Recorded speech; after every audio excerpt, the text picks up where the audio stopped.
Allez, le débrief de ce Grand Prix de Monaco. La première photo est folle. On dirait qu'il y a deux voitures, mais en fait non, il n'y en a qu'une. Hein. C'est bien la Haas de Mick Schumacher. Oh là là, incroyable ce crash quand même, quand on y pense. Bon, on va commencer avec Sainz, des interviews audio. Ici, on va retrouver les trois premiers. Comme d'habitude, la Haas désintégrée de Mick Schumacher. Recueillir les réactions. On voit de la déception sur votre visage. Pour nous, c'était une course folle. Oui, ça l'était. Je savais qu'il fallait rester patient sur les pneus pluie et prendre la décision de passer aux pneus slick. Mais dépasser les retardataires m'a coûté la victoire. Aujourd'hui, vous ne pouvez pas imaginer la déception que c'est de passer à côté. J'aurais pu prendre la victoire aujourd'hui, mais c'est comme ça parfois. On sait que c'est une des pistes les plus difficiles pour essayer de dépasser. Et vous l'avez dit très tôt, dans la course, vous vouliez passer au pneu slick. Vous savez que c'était votre opportunité de remporter la course aujourd'hui. C'est ce qu'il fallait faire, il avait raison pour le coup, Sainz. Je l'ai dit aussi dans le live, qu'il fallait sauter l'étape intermédiaire en fait. Oui, je comprends pas pourquoi ils ont pas fait la même chose avec Leclerc en fait. À la moitié de la course, après le premier relais, qu'il y avait une ligne sèche qui se dessinait et je savais qu'il fallait passer directement au slick. Je pense que c'était le bon call, la bonne décision à prendre. Bien sûr, les pneus durs, ça n'est jamais simple sur les tours de sortie, mais je devais tenter ça. Mais dépasser les retardataires m'a coûté quelques secondes qui m'ont coûté la victoire aujourd'hui. Je ne veux pas me plaindre trop parce qu'on sait que ce sport est comme ça. Checo a été malchanceux à Jeddah, il a perdu une course et cette fois-ci ça a tourné dans l'autre sens. On a vu le graining sur les pneus de Sergio Pérez, il n'y a eu aucun moyen de l'attaquer, de tout tenter. Moi aussi j'ai eu du graining, particulièrement sur les pneus arrière. Et ça m'a pas permis d'accélérer comme je voulais à la sortie du portier, dans l'entrée du tunnel. Je ne pouvais pas me rapprocher de Sergio suffisamment pour tenter un dépassement. Et en plus, il y avait encore des zones un petit peu humides à la sortie. Checo freinait tard. Donc ça aurait été trop risqué de tenter quelque chose sur lui aujourd'hui. Merci à vous après ce week-end difficile. Troisième Max Verstappen aujourd'hui. Ouais, on écoute Max. Non, Sainz après voilà, il s'est pas craché, il a fait le boulot. Certains diront il a fini devant Leclerc, oui, mais c'était pas mérité ça par contre. Clairement, c'était pas mérité de finir devant Leclerc. Leclerc, non, je comprends pas pourquoi ils ont. Vous voyez dans le live timing là, Sainz wet, hard, et Leclerc wet, intermédiaire, hard. Bravo. Il fallait faire comme Red Bull. Enfin, pas comme Red Bull justement. En fait, c'est ça en fait. Ferrari s'est aligné sur Red Bull pour la stratégie. Mais il fallait faire pareil pour Sainz. C'est incompréhensible. J'espère que Binotto aura des explications. On a hâte de l'écouter. Bon, Max. On a l'impression que vous n'avez jamais... Entre parenthèses, les photos sous la pluie sont folles. C'est incroyable. Elles sont trop belles. Mais réussi à trouver vraiment votre routine, votre rythme sur ce circuit ce week-end.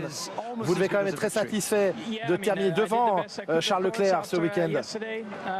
Oui, après ce qui s'est passé hier, c'est plutôt un bon résultat. Bien sûr, j'ai été bloqué avec le drapeau rouge en qualification après ce drapeau rouge, mais j'ai été heureux de pouvoir... C'est vrai qu'il gagne une place au final Verstappen. Il partait 4 et pas 3. Ressortir devant une des Ferrari et que en tant qu'équipe on peut être très très heureux de notre dimanche. Ça a été vraiment épique cette course aujourd'hui, mais j'augmente mon avance au championnat, chose à laquelle je ne pouvais penser hier soir. À quel point c'est difficile de gérer ces retards, ces drapeaux rouges, de se remettre dans le rythme. Particulièrement quand il pleut, il faut trouver un certain rythme sous la pluie. C'était très glissant bien sûr. J'étais extrêmement concentré parce qu'il est si facile de commettre une erreur. Mais rien ne s'est vraiment produit de terrible après. Globalement, c'est une journée correcte pour moi. La troisième victoire de Sergio en F1. Je suis très heureux pour lui, dit Sergio Pérez. Justement, le voici, Checo Pérez. Verstappen à l'ascension de Sergio Pérez, qui s'impose donc une troisième fois en carrière. C'est le sentiment le plus agréable qui soit de remporter Monaco. Ouais, c'est un rêve qui se réalise en tant que pilote. Vous rêvez de vous imposer ici. Et après votre course à domicile, Monaco est l'endroit où vous voulez vous imposer. Donc le faire, je réalise seulement qu'on vient de le faire. Beaucoup de pression sur la fin, mais avec le graining que j'avais en fin de course, il ne fallait pas que je commette d'erreur. Et j'avais Carlos juste derrière moi, mais j'y suis parvenu. Vous êtes quelqu'un de très connu pour bien faire fonctionner les pneus. Mais on a vu un blocage au restart.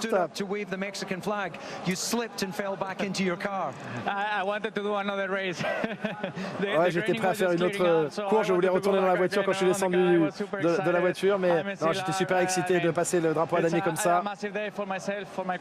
C'est une grande journée pour moi et pour mon pays.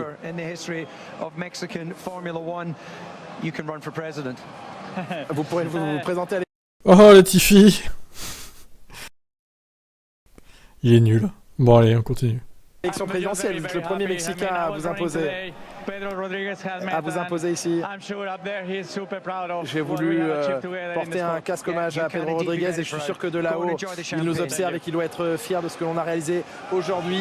Et il va pouvoir se jeter, Sergio Pérez, après la cérémonie protocolaire, dans la piscine de la barge Red Bull et savourer cette troisième victoire en carrière, faire résonner l'hymne mexicain pour...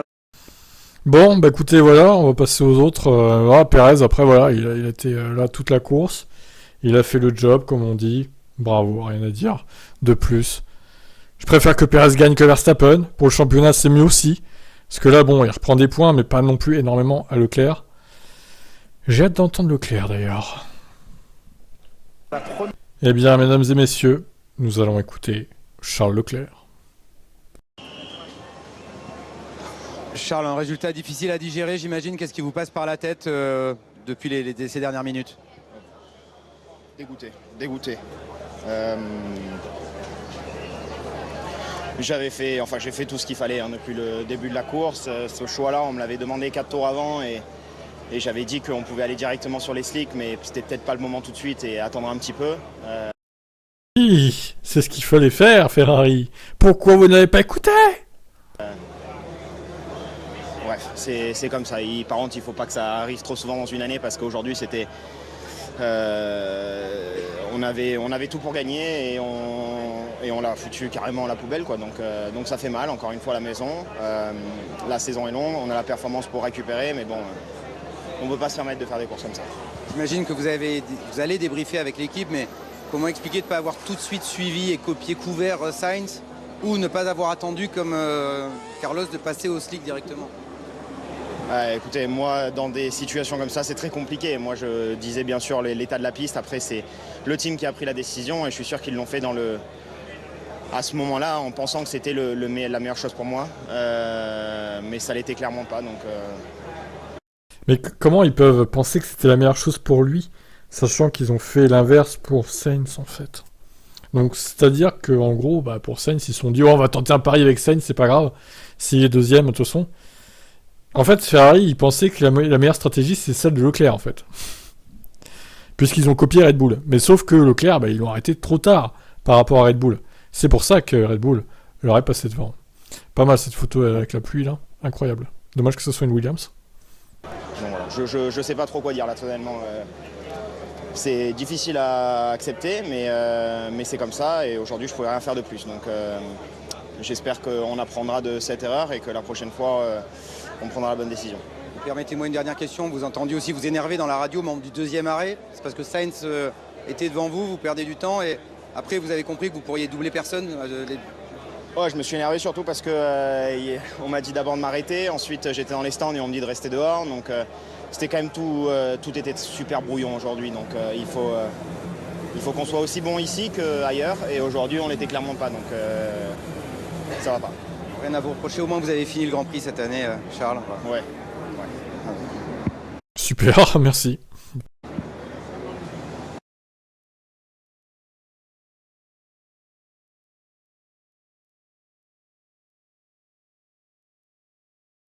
Et on écoute Esteban Ocon. C'est parti. Esteban, vous avez fait une... J'ai hâte de voir ce qu'il va dire. Dans les points, cette pénalité de 5 secondes vous exclut de la zone des points. Quelle est votre réaction? Avez-vous revu les images? Ouais, j'ai été revoir les images. On a été revoir les commissaires aussi pour avoir une explication parce que c'est illogique. Ça n'a aucun sens. Donc, ils nous ont dit qu'il y avait une nouvelle règle en place, que quand il y avait une voiture à l'intérieur, si ça touchait, c'était celui qui se faisait attaquer qui prenait la pénalité. Ça aurait été l'année dernière, ça aurait été un incident de course. Ils ont dit que là, ça avait changé, mais qu'eux non plus n'étaient pas contents avec les règles. Donc je comprends pas trop, honnêtement, mais ça ruine complètement le week-end et voilà, on aurait pu rester à la maison ce week-end. Sachez que nous non plus sur Canal, Julien et Jacques ont bien dit qu'ils ne comprenaient pas la sanction, qu'elle aurait dû plutôt être inversée. Comment ça s'est passé? À un moment aussi, Fernando semblait ralentir. Il y avait une sorte de stratégie pour vous aider, vous, à créer cet écart de 5 secondes? Non, il n'y avait pas vraiment de stratégie. On essaierait de gérer les pneus au mieux pour pas dégrader sur la fin. Et une fois que j'ai eu les 5 secondes, Fernando après a poussé fort pour essayer qu'Hamilton aille un peu plus vite parce qu'il était assez lent cette course-là. Donc les autres sont revenus derrière et du coup on sort des points, on n'a pas pu créer l'avantage qu'on ait pu. Donc c'est dur à avaler ce week-end. Ouais, alors ce qu'il oublie de dire, c'est qu'Alonso a délibérément ralenti pour bloquer Hamilton pour qu'Ocon l'attaque. Ce qui au final s'est retourné contre Ocon. Donc voilà, à oublier. Course à oublier pour Esteban. Terrible. Allez, l'IndyCar est fini, donc j'avais fait une pause dans mon débrief. On va reprendre du coup victoire de Marcus Ericsson, incroyable, l'ancien pilote de Formule 1 qui gagne l'Indy 500. J'aurais jamais cru que lui gagnerait l'Indy 500 pour le coup. Incroyable. Ah bah bravo à lui. Il a trouvé sa voie en IndyCar visiblement. Revenons à la F1. Alors on en était à la fin de l'interview de Ocon. Alors toi, Esteban Ocon, j'ai envie de vous montrer une vidéo avant tout de continuer. Voyons donc Esteban Ocon qui a failli atomiser Lewis Hamilton durant cette course. Il se décale Lewis. Regardez comment Ocon le serre dans le rail. Ça a failli se transformer en massacre quand même. Et là ça touche entre les deux. Alors d'ailleurs il a de la chance de pas crever suite à ce contact, Esteban Ocon. Et du coup Hamilton coupe, on lui en voudrait pas je pense. Comment c'est possible qu'il ait pas crevé suite à ce contact Ocon? Donc pour moi il le tasse littéralement dans le rail. Alors apparemment c'est pas rapport à ça la pénalité. Mais bon, pour l'ensemble de son œuvre, on va dire qu'elles sont pas volées les 5 secondes de pénal, je trouve, personnellement. Et justement, Lewis Hamilton. Lewis got a very special entertaining race from the outside, but Lewis, you, it was like being stuck behind course an très Alpine divertissante. all race long. De l'extérieur, c'était intéressant, mais de votre position, vous avez été très longtemps bloqué derrière une Alpine. C'est toujours comme ça, Monaco. C'est le train en permanence ici. Comment vous avez géré cette situation changeante des reports? Ça a été simple. Franchement, c'était simple cet après-midi. Je pensais que la pluie rendrait les choses un petit peu plus excitantes, mais j'étais bloqué derrière des voitures. Comment vous jugeriez ce début de saison? L'un des pires pour moi. Ok, bon, au moins c'est clair et net. L'un des pires pour moi, merci. Ouais, on dirait qu'il y avait une petite cabale contre Lewis Hamilton sur ce Grand Prix par rapport à Alpine. Alonso qui le bloque, Ocon qui essaie de l'assassiner, littéralement. Bon, écoutez, voilà, ça arrive des fois. Tiens, d'ailleurs, là on voit la photo de Ocon contre Hamilton. Ouais, c'est pas très joli quand même, je trouve. Sa péna est pas volée à Ocon, pour moi en tout cas. A noter évidemment qu'il y a peu de péna pour Red Bull au final. On en reparlera évidemment sur la chaîne. Et Christian, écoute. Could you expect that? No, I didn't expect that at all. I mean, the Ferrari was so strong this weekend. But it just Vous attendiez à ça? Non, je m'attendais pas à ça. Les Ferrari ont été très solides ce week-end. Et on n'a jamais lâché. On a déployé une bonne stratégie aujourd'hui. Et nos pilotes ont fait du très beau travail. Checo est passé aux intermédiaires d'une manière sensationnelle. L'équipe a fait un double pit stop et une grande performance aujourd'hui. Vous avez gagné quand Ferrari a perdu.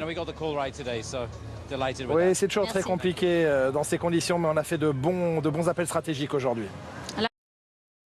La chatte à Red Bull est de retour. Incroyable. C'est surtout Ferrari qui s'est trouvé, voilà, plus que le reste. Et Pierre Gasly qui a fait le spectacle. Pierre, sur bravo cette pour course, le spectacle 11e, en début points. de course sous la pluie. Vous avez prouvé qu'on pouvait doubler à Monaco. Comment vous avez vécu ce début de course? Honnêtement, je dois dire qu'on n'avait rien à perdre. C'est sûr qu'au premier tour, j'ai décidé de piter parce que ça ne servait à rien de rester sur la même stratégie que les autres. Au début, c'était extrêmement compliqué dans ces conditions-là. Mais voilà, on a pris des risques. Je suis content de cette stratégie avec l'équipe, qu'on ait fait ces choix-là. Parce que de là où on partait, de toute façon, il fallait en prendre. Et voilà, on a réussi à dépasser. J'avoue que c'était assez chaud, c'était pas simple, mais au moins ça a rendu la course un peu plus fun de là où on partait. Et voilà, je suis juste un peu triste de ne pas marquer de points à la fin parce qu'on fait une belle course, on perd 6 ou 7 secondes au premier arrêt au stand au premier tour. Et deuxième arrêt au stand, pareil, on repère encore 2-3 secondes. Donc on laisse 10 secondes sur la table qui nous coûte sûrement la 10e place. Mais bon, c'est comme ça, au final, on a quand même réussi à faire une belle course et à montrer de belles choses tout le week-end. C'était de beaux efforts de votre part. Psychologiquement, comment vous avez vécu le stress des changements de conditions, les attentes aussi au début, puis drapeau rouge? Moi, j'étais content que tout ça se passe parce que c'est vrai que la 17e place sur le sec à Monaco, il n'y a pas grand-chose à espérer. Donc c'était plutôt une bonne chose de voir voilà, toute cette pluie arriver. Et non, ça a été une course bien, honnêtement, de là où on partait. On a fait tout ce qu'il fallait. Après, on a montré de très belles choses en free practice. On était toujours devant, on a monté beaucoup de vitesse. Je suis juste très déçu pour hier, voilà, qu'on ait fait ces erreurs. Et il va falloir rectifier ça parce qu'on a la performance pour...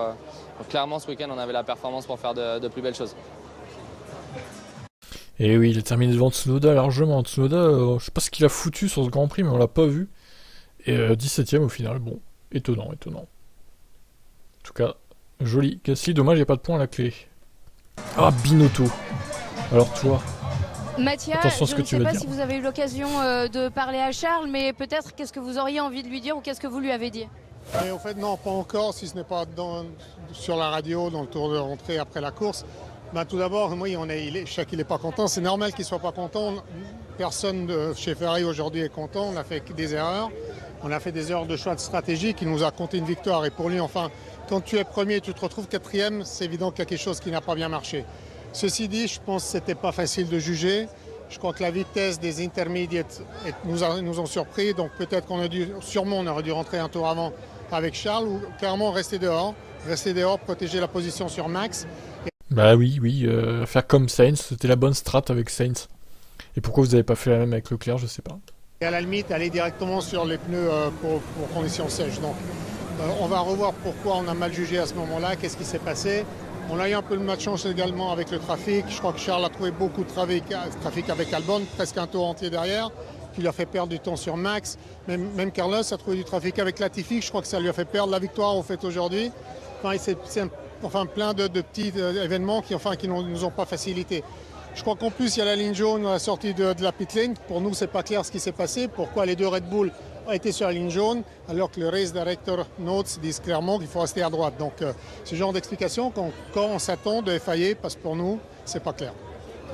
Comment, en tant que patron d'écurie, vous allez remettre tout le monde dans le bon sens pour tout de suite réagir dès la prochaine course et ne pas ruminer ça et l'abandon de Barcelone? Mais je ne crois pas qu'on va ruminer, je crois que l'équipe est très unie. Et déjà maintenant, je crois que tout le monde est triste et pas content pour ce qui s'est passé.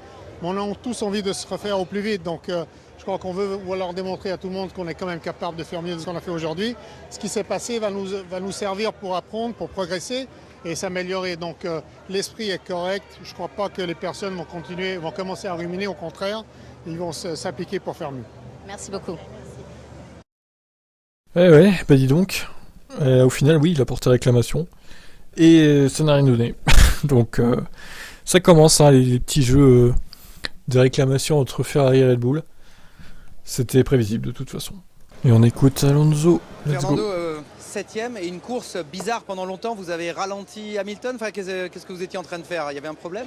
No, I mean we had like 33 laps on the soft tires, on the yellow tires to finish on the race. avait beaucoup de tours effectués pour finir la course sur les pneus médiums. Donc il fallait faire très attention aux pneus sur les premiers 10 tours. Après la relance, évidemment, Hamilton était beaucoup plus rapide que moi, mais à Monaco, vous ne pouvez pas dépasser.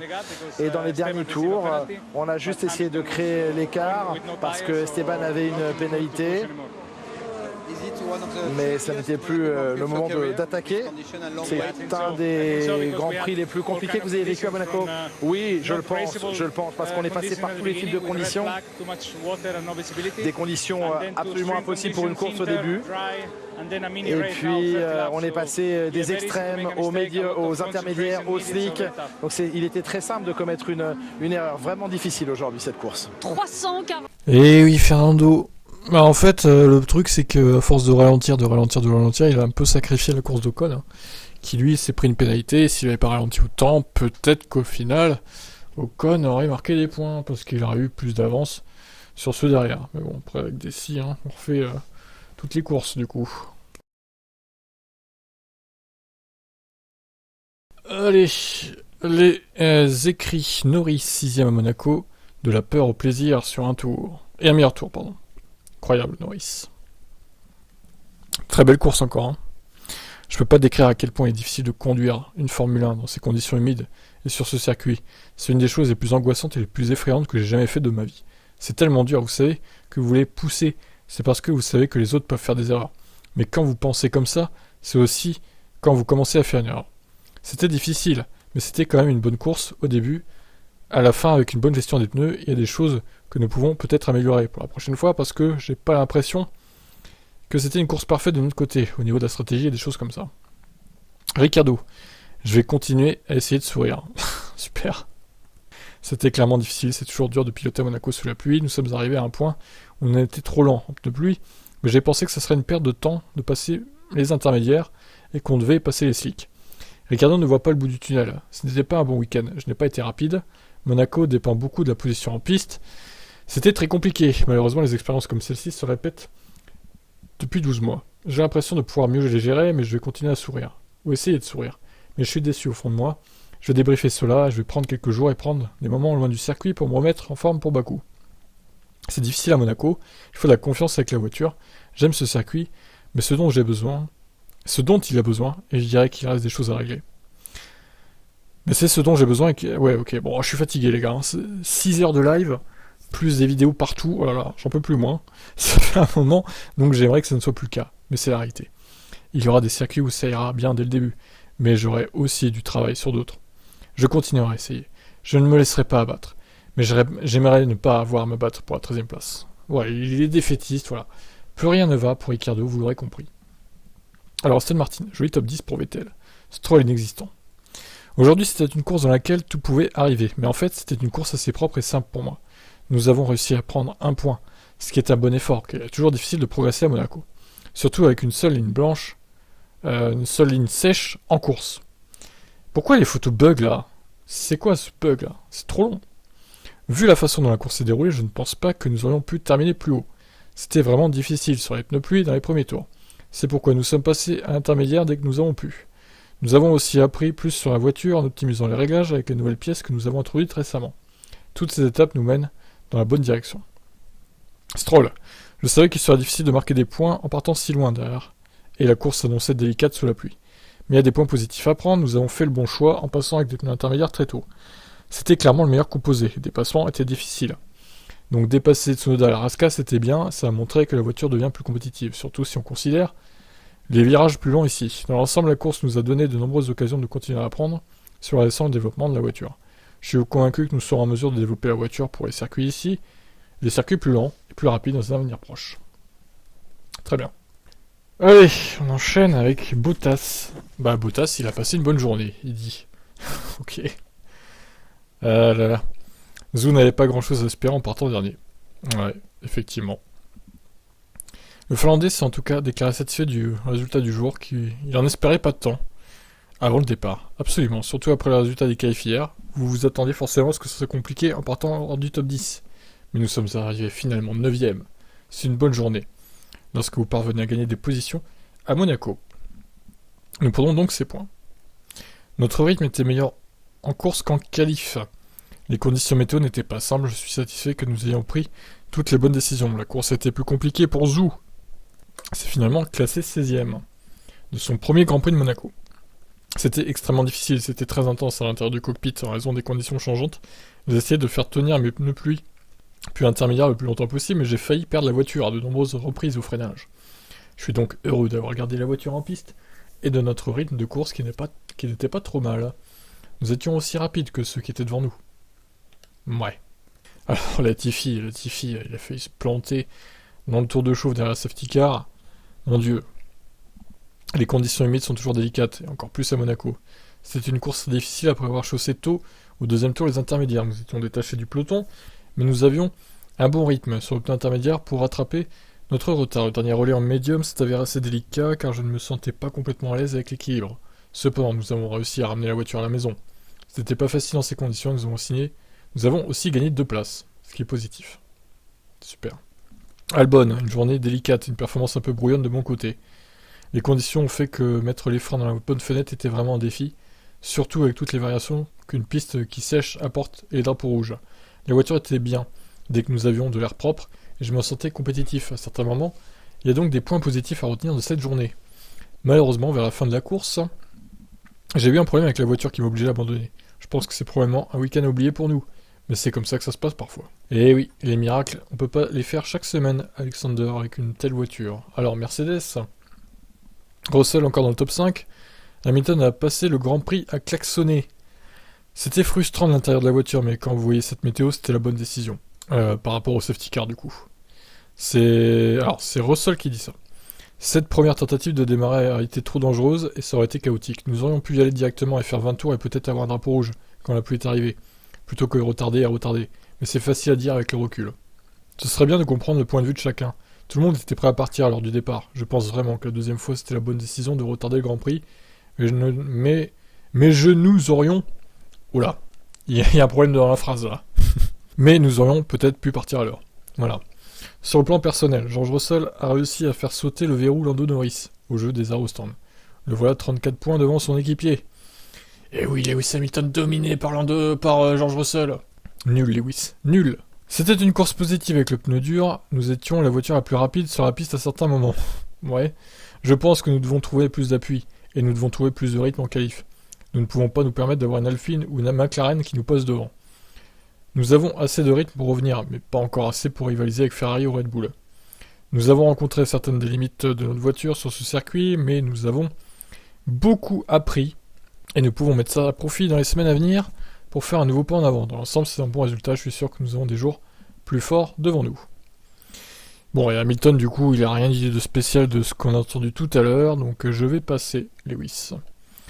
Alors, le fameux Mick Schumacher. Encore un crash, Mick. Encore un crash. Oh là là, cette voiture coupée en deux. Sans les flammes, hein. Pour une fois, voilà, ça s'est pas enflammé du côté de Haas. Contrairement à Romain Grosjean à Bahreïn 2020. Je me sens bien, mais je me suis vraiment contrarié en termes de rythme. Nous étions là et il était simplement question de garder la voiture en piste. Mais heureusement, j'y suis pas parvenu.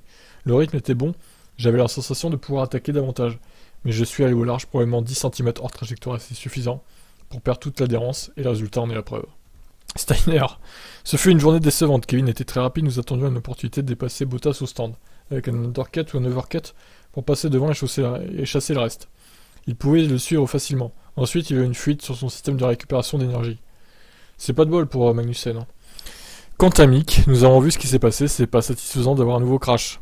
Nous devrons voir comment nous allons de l'avant après ça. Ouais.